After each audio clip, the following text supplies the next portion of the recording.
welcome to Crossroads, which comes to you today from one of the harshest and most unforgiving environment on all of planet Earth, the desert.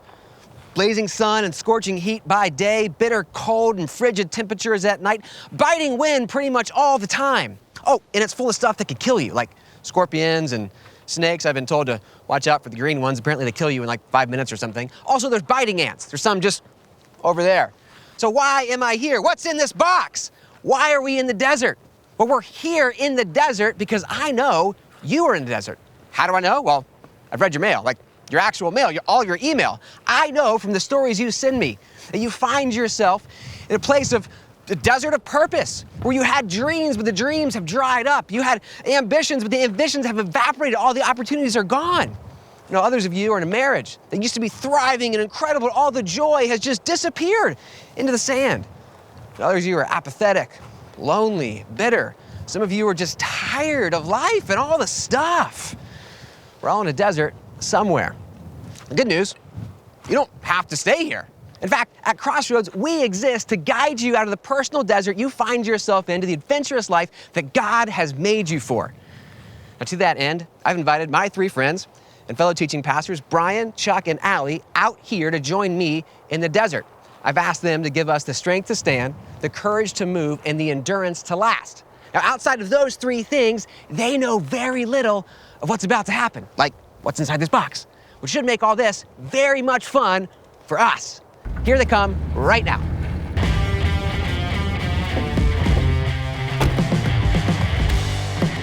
Say hello to your cousin. There's my little cousin.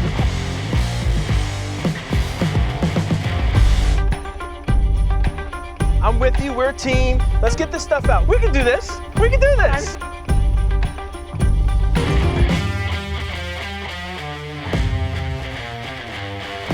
I did not expect this wind, Chuck. I'm not gonna lie to you. Look at my hair. Here's the thing, we need to eat. I believe you're supposed to make him into dinner.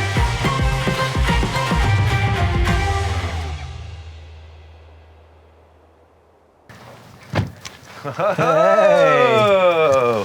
What is going on? Are we made it. ready to play How's it going? today? You made it. Get in here, Chuck. I hiked all the way from Ohio. Are you trying to look like a dork? Well, some things I can do effortlessly. Right? So, Do you want to know why you're here? Yes. Would love to know why. I just need to know. Please tell me no snakes. Oh, lots of snakes, Chuck. Scorpions. Lots of snakes. Scorpions. Also scorpions. He screams like Yes. a girl. Listen, you're here in the desert because our community's in the desert. I know that you guys get the same texts, the same phone calls, the same emails that I do. People are dried up, they are worn out, and they need our help. And that's where you guys come in. You guys are gonna be the guides to get us out of the desert. Here's how this is gonna work. Each of you has the challenge of delivering a powerful, profound, actionable message to get us out. Brian, we need you to give us the strength to stand. Great. Chuck, the courage to move. All right. And Allie, the endurance to last, to Okay. get us all the way out. All in all the time. Awesome. Now, here's the next part. All of you will be using the same source material, the same section of the Bible, one of the most powerful, profound places in Scripture, a pillar of the entire story of God, the book of Exodus. They were in a desert. We're in a desert. They're in a desert. We're in a desert. Does it Wandering make in the sense desert. now? Right. Yeah. Oh, yeah. Does it make We're gonna have sense? to wander, Kyle, aren't we? they got out. Some of them, Chuck. Not all of them. It also was 40 years. I can't give you 40 years. Well, here. here's the thing. It did take 40 years, and most of them didn't actually get out. Most of them didn't. Your challenge is to get us out in about 25 minutes apiece and leave none of us behind. No problem. Okay. In. Now, here's the last Yeah. part. This box. The nation of Israel faced challenges on their journey. Weird things, bizarre things, strange, strange things. Make sure nothing's hissing at me Something's from in this there. box. And just like they face challenges, you'll face challenges. Tasks that you have to complete together to better understand what they went through, help us understand what they went through. And honestly, it just sounded like a lot of fun to me, so I just thought I'd make you do it. To you. And, yeah, and to everybody watching as well. Probably not to you guys. So, that's the challenge. Okay. Are you in? In. Yes. In. Okay, awesome. Expecting Yes. nothing less. Then it is time to open the box. All right. Oh, man. There you go, Allie. Nice. Good teamwork already. Here we go. Your enthusiasm is admirable, but we'll see if it lasts once they open the box and start the challenges. Like I said, this should be fun. I mean, for us. obviously. The Bible. Right. You will need to use that. Oh, this is cool. Oh, what? Revelation 20. The business end end doesn't of the seem very story. helpful. I like all this Please, stuff. what in the heck is this? Is that a sextant? Who knows? A what? I think it's a sextant. Do not know how to use it, but I think I. Yeah, we have GPSs now. Yes. We have a GPS. Can we use our phones? No, no phones. No phones. Okay, so what's this? Those, everyone grab one. You find your name on it. Now, each of you will have a challenge in your message. Okay. Do not open that until you begin your message. You'll take it out, whatever it says on the inside, you'll do it. Is there anything else in there? Well, There is one thing. there is this here. A map. That looks very important. Here, let's. Hey, All right, put that up here. What do we got? Hold it down. Where's the beginning? You are here. Okay. You are here in the middle of nowhere. we are. Okay, so here it is. First thing is strength to stand. Okay. Week 1. That's me. Survive the challenge. desert, week 1 challenge. Okay. Okay? So we're not just preaching, we're actually doing things. While you preach your week 1 message, Chuck and Allie, you'll go to that location on the map and do the challenge. Okay. That's how to work every week. Okay. All right. There is a literal very big crack we have to go through. There here. are several, yeah. Wow. Uh-huh, All okay. right. While these are actual locations on the map, you will notice it's not to scale, and we weren't quite sure about the Hundreds of distances. I So, mean, there better be some palm trees Yeah, around here I agree. somewhere. listen, we have full confidence in you. Okay.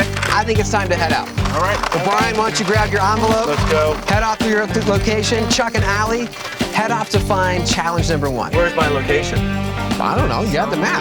This direction. Map, not to scale. Chuck's got the map. All right, I don't know. let's go. Talk to him. Okay. Thought we made that clear. Let's go. Let's do this. This is going to be amazing, I think. As Chuck and Allie set off to find their challenge, Brian began his strength to stand message by charging up the hill and shouting down the wind, literally.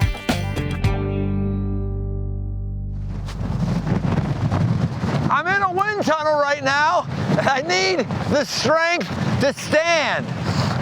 I know from interacting with so many people that if you're anywhere close to normal, your life doesn't measure up to what you wanted it to be. The wind keeps buffeting you in the face, and it's difficult for you to stand, let alone take some ground. What we need is the X factor of the presence of God. He gives us something that we don't have in and of our own natural abilities, to be in the midst of a natural windstorm in a dry and arid place. When you get that, you get to become unbreakable. Not shaken, not broken in half, not blown over, but standing tall. That's what we're doing today.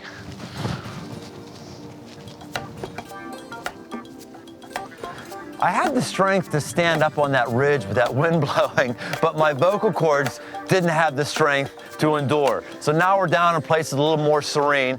And the thing that we have... Right here.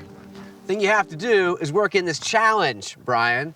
It's time to open this up and see what's inside. All right. Let's see what we got here in our little Indiana Jones satchel. I'll take that. Thank you. This is a story from someone watching right now. They're in a desert in their life, and your job is to teach your message to them and help them get out of the desert. Whenever I get something, I always go to the very end and see who it is. Derek is his name. I also go through emails and real quick to see if it's negative and going to be cracking on me. Are you going to do that? I do that all the time. I go, okay, they're not cracking on me. Here's what it says.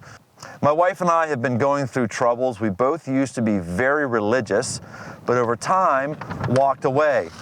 But I wish God would give me guidance. I've been stuck between what I feel God is calling me to and my responsibilities as a husband.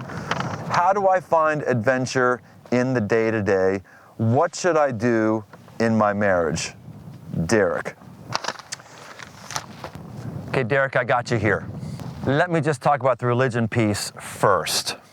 Religion tries to tell us if we do all these things, then God's going to be okay with us and he's not going to smite us. So go to church, do the right things, and magically things are going to be okay. It's kind of a sense of controlling your morality. And there's some good things about that. Great, go to church and control your morality. But that's different than tapping into the X factor of the power of God, who can enable you to not just stand in the midst of a difficult marriage or a difficult season in your marriage, but to actually endure, to actually thrive. God makes normal people abnormally strong, but we have to embrace the X factor of the presence of God. Not the rules of religion, but to know and embrace God himself. My experience is that most people don't enjoy their life. Most people are frustrated with their marriage, they're frustrated with their business, they're frustrated with their finances. We can be frustrated with those things and still experience God in the midst of those things and have a different life while loving God. Not loving religion, but loving God. Well, let's talk the rest of our time about Moses, who was one of the iconic leaders in the Bible. This is a guy who had wind buffeting his face year in, year out through different challenges of his life. And he not only stood, but he actually was unbreakable. He is a leader in the nation of Israel. He wrote much of the Old Testament. Jesus himself, in Mark chapter 7, verse 10, quotes him. Moses was a Jew at birth, and he's born in this really strange time where the nation of Egypt has their whole country in oppression, and Pharaoh sees that all these Jewish women are having children. He's afraid of a future coup, so he issues a demand to the midwives who are helping the Jewish women deliver. He says, whenever you have a little Jewish boy that comes out of the birth canal, I want you to eliminate that life. When Moses gives birth, when Moses is born rather by his mother, that midwife says, I don't want to do this. I can't do this with this little child. Moses' mother nurses him, breastfeeds him. About 3 months old, though, he's a bit large and making fusses, and she's got to get rid of him. And the way she does that, she puts him in a basket, floats him down the river. And downriver, whether she knew this or not, we're unsure of, downriver is Pharaoh's house, and the women of his house are hanging out by the stream one day. They see this basket, they pick up this basket, they see this little baby, and as many women do, oh, I need this child, I need to save this child. And Moses, this little Jewish baby, ends up growing up in Pharaoh's household. Pharaoh probably had a pretty sweet crib on the side of the river. He didn't live in a van down by the river. He would have had an amazing house right there. Moses gets an ideal situation where he's brought up in this amazingly wealthy family, and his mother actually enters the picture and actually nurses him as his nursemaid, even though Pharaoh's household doesn't really know this. I really identify with this situation because as Moses is adopted, and it's amazing that he has a chance at life, and in the midst of all these opportunities that Pharaoh's household would have given him, there's still a primal wound. I'm adopted, and most of us who are adopted would understand that there is a primal wound that happens when you are separated from the person you've been inside of for 9 months. You feel alone. I don't remember this. I don't remember feeling alone. But psychologists would say there was a primal wound with a person who I knew had abandoned me. The person who I knew in my room did an amazingly loving, generous thing by giving me a shot at life. Amazing, amazing. But as a little creature, you can't reason through that and understand that. But this is why myself and many people who are adopted have a hard time with feeling rejected. We're concerned that people are going to like us. We sometimes stiff-arm people. We stiff-arm people before they can stiff-arm us. It's sort of a mode of protection to keep ourselves from being hurt again, because we're just trying to stand. Moses, if he's at all like me and others who are adopted, he's just trying to stand. He's just trying to make it through life. But God keeps giving him opportunities and responsibilities that would blow over the normal person, but they don't blow over him. He's actually unbreakable. If you could manufacture the ideal leader in our culture today, that person might not look like Moses, a person who was by nature perhaps immature, a person who is separated from their family of origin. But yet, those things might have caused him to lean into God and make him be a better man with a better future. It's our difficulties, it's the wind that we have, it's the shots that we take to the mouth that strengthen us and give us the ability to do things that we couldn't do if we just had a fairy tale existence. We have to change the way that we see our circumstances to stop feeling bitter about the circumstances I'm in and see our circumstances as actually wind that's strengthening us. You might have heard the illustration years and years and years ago. They had what was known as a biosphere when they tried to take plant life inside of a controlled environment of a dome and make the perfect environment. And they found that the trees inside of there were bending over. And they thought, why is that? Why are they bending over? They're bending over because there wasn't any wind. And trees needed the wind, the pressure of the wind to be strong and to actually stand. Derek, the wind you're feeling right now could actually be the strength that you could receive from God to have a better marriage and a better life. It's weird the way that works, but person after person has found that that is the way that life works. With Brian off to a strong start, let's check in on Chuck and Allie. All right, This must be it. this is challenge number 1. What do you think's in here? I have no idea. I have no idea. Looks like we have to get in again. I just wonder if we're gonna have to build something. Which I'm I not hope a fan. not. No, Me too. we All right, are well, not let's see the work. skilled. Let's try this. So Okay. go ahead and get us in there. Sorry in All right. advance. No, no, that's good. If I hammer you. Okay. Okay, it says survive the desert, week 1 challenge. In the book of Exodus, the Israelites wandered in the desert for 40 years in search of the promised land. We have provided you a limited supply of rations, basic navigational tools, and supplies to help you survive. Okay. Please use them to set up camp, Okay. start a fire, Okay. and make dinner for the group. We can do this. We can do this. I'm so glad you're All right, we confident. can do this. Well, This says, wait, dinner. this is dinner. So we won't, would you? Oh, Oh. there's something hell in is there. that? That's Yeah, all there's you- something alive in there. Okay, so why don't we just leave this here for now? I think dinner goes in there. Kitty Got a tent. little kitty tent. All right. Rusty knife. Oh my. Oh. No. You think? No. That's Oh, not I happening. hope not. I sure hope not not. happening. Got some firewood. Flour. Flour. Okay, so this reminds me of the manna in the desert. The Israelites were wandering in the desert, so what do they do for food, right? Right. And God provided them Yes. manna. Looks like we sort of have the same We do. We have gold medal man. packaged up. We have gold medal dropped man. straight right? from heaven. Exactly. So we could make something with that. I hope you have a recipe in your head. I Yeah. think we should start with the tent. I do too. So here we go. Sorry. Oh man. All right, so let's get this tent going here. There, I did my part. Stakes. All right. Still not quite sure. Oh, Our tent. we lost our tent. Yeah. That's I did not expect this wind, Chuck. I'm not neither, gonna lie me to you. neither. It's giving me a whole new The desert, appreciation. you know? Look at my hair. Not off to the best of starts, let's hope things go better for Chuck and Allie and get back to Brian. Life can be incredibly frustrating for us. Let's think about our yearbook.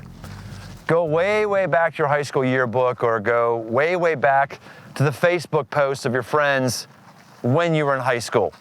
What are some of the dreams that are articulated there? Maybe dreams like, I'm going to be a physician, I'm going to be a surgeon, I'm going to work with inner city schools, I'm going to start a business, I'm going to be an inventor. How many of those things actually come to pass? Very few, which is why many of us are very frustrated with life, because the things that we thought we would have, we don't have. And then we go into a downward spiral of feeling bad about ourselves and feeling we're constantly playing defense, instead of seeing that what we've experienced could be the very wind that's strengthening us for the future. Author Max Lucado writes this: something happens to us along the way. Convictions to change the world downgrade to commitments to pay the bills. Rather than make a difference, we make a salary. Rather than look forward, we look back. Rather than look outward, we look inward. And we don't like what we see. I'm hoping you stop looking back. I'm hoping you stop looking inward. I've heard people say, all the answers we need are inside of ourselves. No, they're not. No, they're not. They're outside of ourselves. They're forward. That's where God is. God is not trying to give us the past that we wish we had. He's trying to give us a future that we can only have when we have the X factor of Him. You know what? I'm with you. We're a team. Let's get this stuff out. We'll just move on to the next thing. We do have Fire. wood, so we can do. Yeah, let's make a fire. So let's get this. This is it. We can make a spark with this. All right. Okay. I'm gonna watch while you do that. Light this rope on fire. I'm just gonna sit right here. There's a spark. Who are we kidding? We're not gonna get this. We didn't start the fire. No, we did And not. I don't think we can. All right, so we have Whatever. dinner. We have dinner here.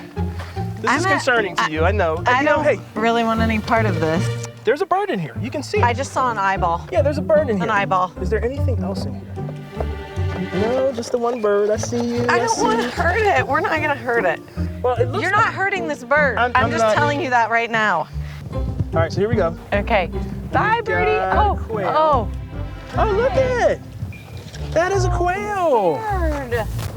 Quick, hit the hammer. Bird. I'm just kidding. I'm just kidding. We are not hurting this. We're not gonna hurt this bird. We are not gonna hurt this bird. Hey, Chuck. Hey, Allie.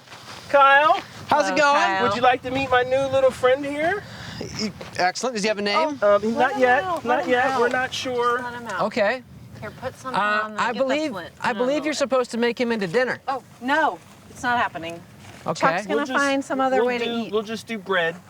Didn't you also have a shelter? What happened to your shelter? It flew away. Past tense. We Okay. had a shelter. Didn't expect the What wind happened? out Where's here. your fire at? We're getting there. We think we could work on that. We got think some- yeah. that one I has feel like- potential. Well, We could After still hours and hours of fire's struggle. gonna happen. why don't you come back Whoa, to the... whoa, whoa, Birdie. whoa, whoa, whoa!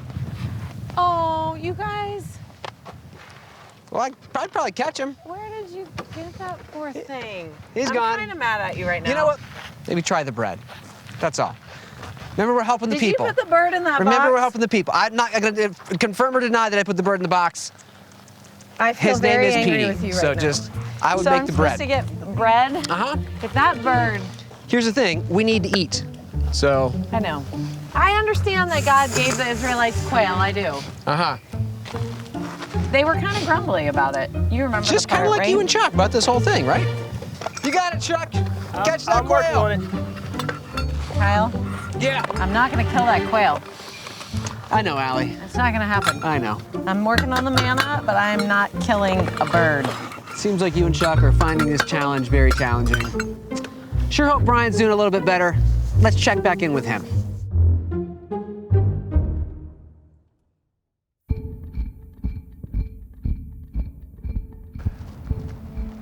Moses had that X factor, and he needed it as life kept blowing him problem after problem. Strange circumstance after strange circumstance led to him still standing strong, even though sometimes he did run. In the book of Exodus, chapter 2, verse 11 to 14, it says this: "One day when Moses had grown up, he went out to his people and looked upon their burdens, and he saw an Egyptian beating a Hebrew, one of his people. He looked this way and that, and seeing no one, he struck down the Egyptian and hid him in the sand. And when he went out the next day, behold, two Hebrews were struggling together. And he said to the man in the wrong, 'Why do you strike your companion?' And he answered, 'Who made you a prince and a judge over us? Do you mean to kill me as you killed the Egyptian?' And then Moses was afraid and thought, 'Surely this thing is known.'" Somewhere along the line, Moses comes to recognize that while he's in an Egyptian home, he's actually a Jew. When he finds this out, we don't know when he finds this out, but something primal inside of him comes out when he sees an Egyptian beating one of his own people by birth. and he just unleashes pain on him and kills the guy. Next day, similar situation with two Jews, and one of them just cracks on him, and he realizes, oh no, I've been found out. If Pharaoh and everybody else finds out my family of origin story, I am going to be dead. And so he leaves, he runs away, he's a murderer and he's a fleer. He's, in some ways, running from his problems. I have a good friend of mine who has got a good bit of resources, and his daughter in high school was having a lot of pressure with some of the friends that she had and some of the other things that were going on. And I'll call her Sue, even though her real name is Connie. And as he tells me the story, he says to his daughter, Sue, you can't run from your problems. When he told me that, I was encouraging him to take his daughter and put her in another school because he had the resources. And I said to him, I said, yes, you can. Yes, you can run from your problems. Sometimes you ought to go to your away from your problems rather than get blown away by all the pain that's coming your way. You can still stand if you can get away from a problem you can't handle in that season. As Moses runs away from his problem right in this area where the Egyptians are, he spends time out in the desert. He gets married. He has a child. And here's what Exodus chapter 2, verse 22 says. She gave birth to a son, and he called his name Gershom, for he said, I have been a sojourner in a foreign land. Moses ends up giving his son a name that exemplifies his life. Everywhere he's gone, he's been a sojourner. He hasn't fit in. He's felt rejected. He's felt like an outsider. He's felt like he can barely stand it another day, and yet he is still standing, and he is wandering, and he is connecting with his God as best that he can. You can feel like an outcast, blown all over the place, and yet still stand. The New Testament tells us when he was 40, that's when he was a murderer. So from 0 to 40, he was sojourning in an Egyptian home, even though he was a Jew. Then from 40 to 80, he's sojourning in the desert like this, having a child and trying to figure out his next run of life. And then at age of 80, he has another fascinating encounter with God.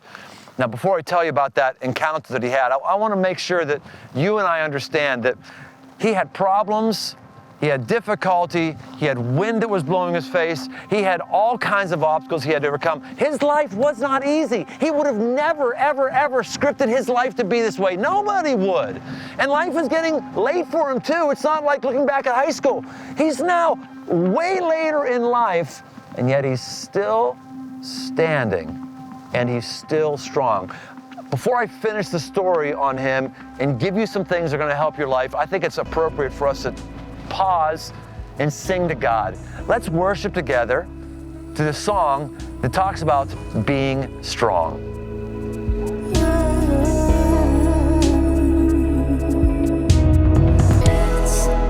Be strong, take courage.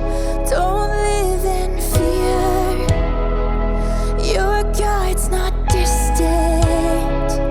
Your words hear.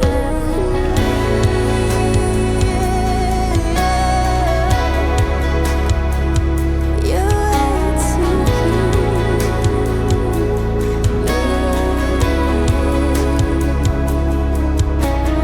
No more will I stand in silence.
of the truth we now embrace. Unshakable is the call we've heard that bids our hearts to wake, that bids our hearts to wake.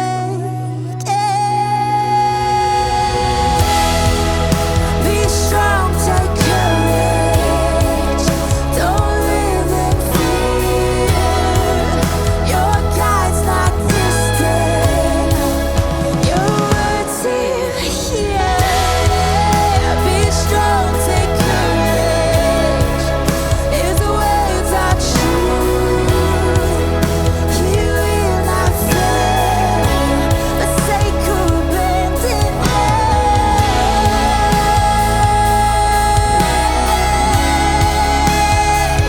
you will not, you're not abandoned, he's here. Be strong, take courage, don't live in fear. Your God's not distant, your words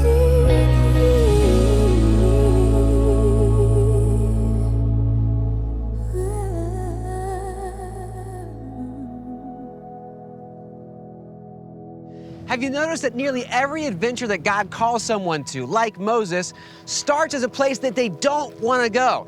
Now, I don't know anybody that wants to be generous in their life, that wants to see their money leave their bank account and go somewhere else. But it's an adventure that God calls every single person who wants to follow him to take. Now, I know that can sound self-serving for a church to say that. We've designed a way for you to do this risk-free. Honestly, it's called the 90-day tithe test. The idea is if you give for 90 days, we believe that God will show up and take you on a new adventure in your life. You'll feel his blessing and his presence. And if you don't, get this, we'll give all your money back. If you want to go on that adventure, just go to crossroads.net/give. Let's keep going with the story of Moses. As Brian starts the final push of his message, what he doesn't know is that I'm about to jump in with a question every sane person has to ask. Let's see if he'll have a good answer or get completely tripped up. Powerful words from that song, even more powerful when they're lived. The last thing I want to look at in Moses' life comes from Exodus chapter 3, verse 1-5. Here's what it says. Now Moses was keeping the flock of his father-in-law Jethro, the priest of Midian, and he led his flock to the west side of the wilderness and came to Horeb, the mountain of God. And the angel of the Lord appeared to him in a flame of fire out in the midst of a bush. And he looked, and behold, the bush was burning, yet it was not consumed. And Moses said, I will turn aside to see this great sight, why the bush is not burned. And when the Lord saw that he had turned aside to see, God called to him out of the bush, Moses, Moses. And he said, Here I am. And then he said, Do not come near. Take your sandals off your feet, for the place on which you are standing is holy ground. Moses is in a dry... Wait. This story's getting a little crazy, okay? Are sane people really supposed to believe that God talked to a guy out of a bush that's on fire? Yes, I'm going to explain it in just a moment. Maybe they'll understand if you don't interrupt me the wrong place. But if we're to expect that there is a God who is real, has an X factor of power, we should expect X power, unusual events to happen from time to time. Moses experienced them. I want more of us to experience them every once in a while. Great answer. Okay, keep going. Okay. So he's out in this dry, arid, humid environment. Wind is blowing, all kind of stuff is happening. He's just doing his chores one day, and he sees way off in the distance a bush that's burning. Now, it's interesting here that he might have seen bushes burning a number of times because in dry, arid environments, it happens. But this one keeps burning. It's burning, and the bush isn't consumed. That's what catches his eye, not the fire, but that it's not going out. Like a little bush, or it was a huge bush, we don't know what it was, but it just kept going and going. He said, something unusual is happening here. When you want God to break into your life, bring you an X factor, give you the ability to stand, there's a number of things that Moses does in this story that you and I need to do. Derek, this is for you. 1, turn the noise off. When Moses came into an environment like this, he didn't have the same distractions he would have had elsewhere.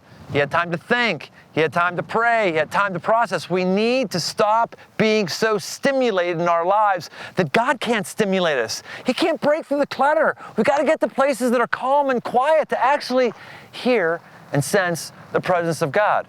Number 2, take his shoes off. God tells him to take his shoes off because the place where he is standing is holy ground. Not that dirt itself was more special than the dirt a mile away, but it's special because God is there. The carpet in a church isn't any more holy than the carpet in your home unless you're hearing from God in that church, in that building, or in your home. We need to recognize that when God does break through, and he might be breaking through to you, Derek, or anybody else here right now, when he breaks through, you got to recognize this is really important.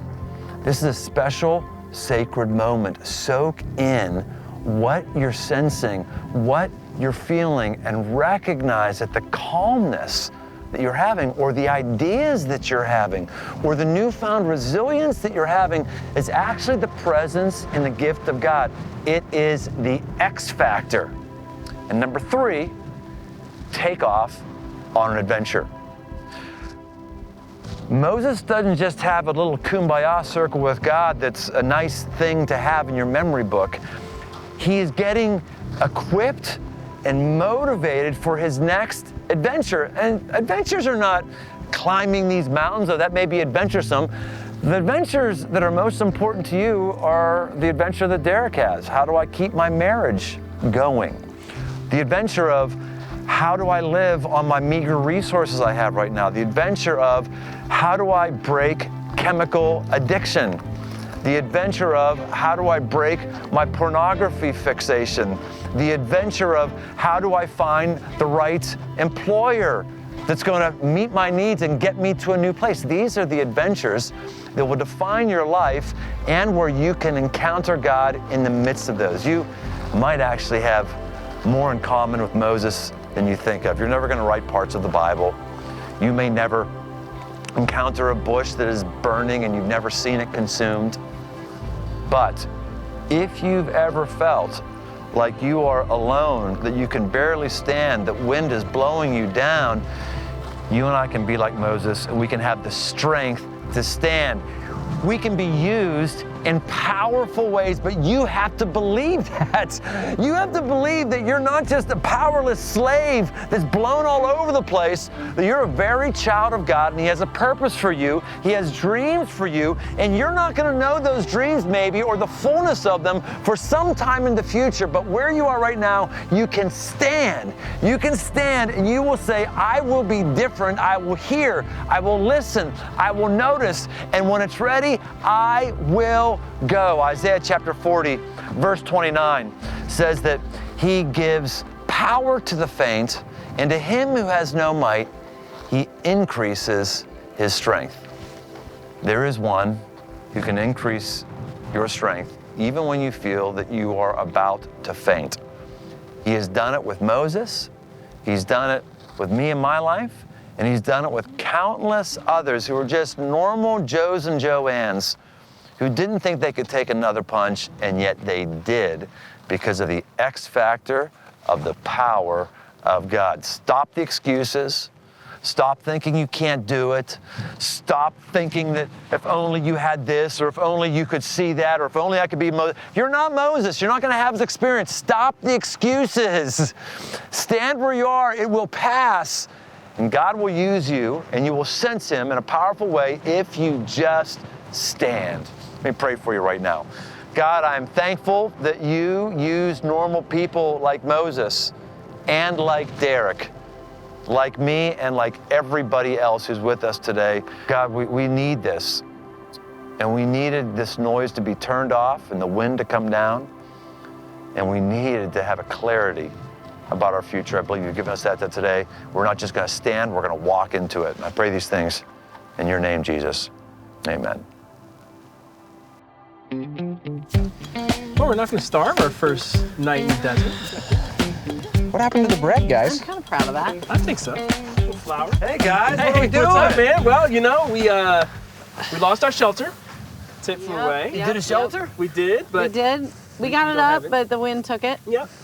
But we got did quail. make dinner. Just like the Israelites in the story of Exodus. We got Didn't rotisserie quail, just We like Yeah, they had. quail. Turn the manna Just- into You, bread. you or made that. Rotisserie quail. Yeah. Because it looks like it's cooked, but I don't see any remnants of an actual fire here. Well, Oh, well, you know. Well, For safety reasons. yeah, I we mean, put it out. definitely didn't just come prepared from the crew. I mean, that didn't happen. So it got cooked. I don't really know if that's exactly what a quail would look like even. It was a You big one. don't know what a quail looks like. I know it doesn't look like that. know what a I've gone quail looks like. quail hunting. Have you gone quail hunting? No. What is scratching around in there? Guess that's Oh, there's noisy. nothing in that box. Nothing. Nothing. Don't I worry can about hear that. something You guys, scratching. you didn't leave it in the box, did you? What is What? Did you leave it in the box? Dinner? Heard it. There's something alive in here? Look at that. Oh, come here, little boy or little girl. Come here. Come here. Come here. There it is. That's it. Oh, say hello to your cousin. There's my little cousin. That's what you would have looked like, except smaller. If someone knew how to make a fire. And how Heard it. We couldn't do it. We couldn't do it. All right. All right. You get a reprieve today. You had strength to stand. Strength to stand is what you had. Strength to live another day. Okay, I think we've had enough here. I know. Give me that knife. No. Let's see the knife. Keep the knife away from him. Hey, I hope you had a great time here today with Crossroads. We'll be back next week with another episode in this Unbreakable series, Learn to Become Unbreakable. By the way, we're about a lot more than just whatever happened here today. There's all kinds of care and content and access to amazing experiences, opportunities available to you no matter who you are, where you live. Go to crossroads.net/new to find out all about that. We'll see you right back here next week. Pretty bird. Oh my God. Don't miss next week on Crossroads when Chuck gives us the courage to move. We see in the sweeping story of Exodus everything that plays out in the entire story of the Bible and the story of how God is engaging in your life and my life today. There's this struggle from slavery to freedom. There's this longing for a rescuer, a deliverer, right? And beautifully, it ends with the finding of a promised land. There is something that happens at the end of this journey that encourages you. So listen, you're going to find the courage to move.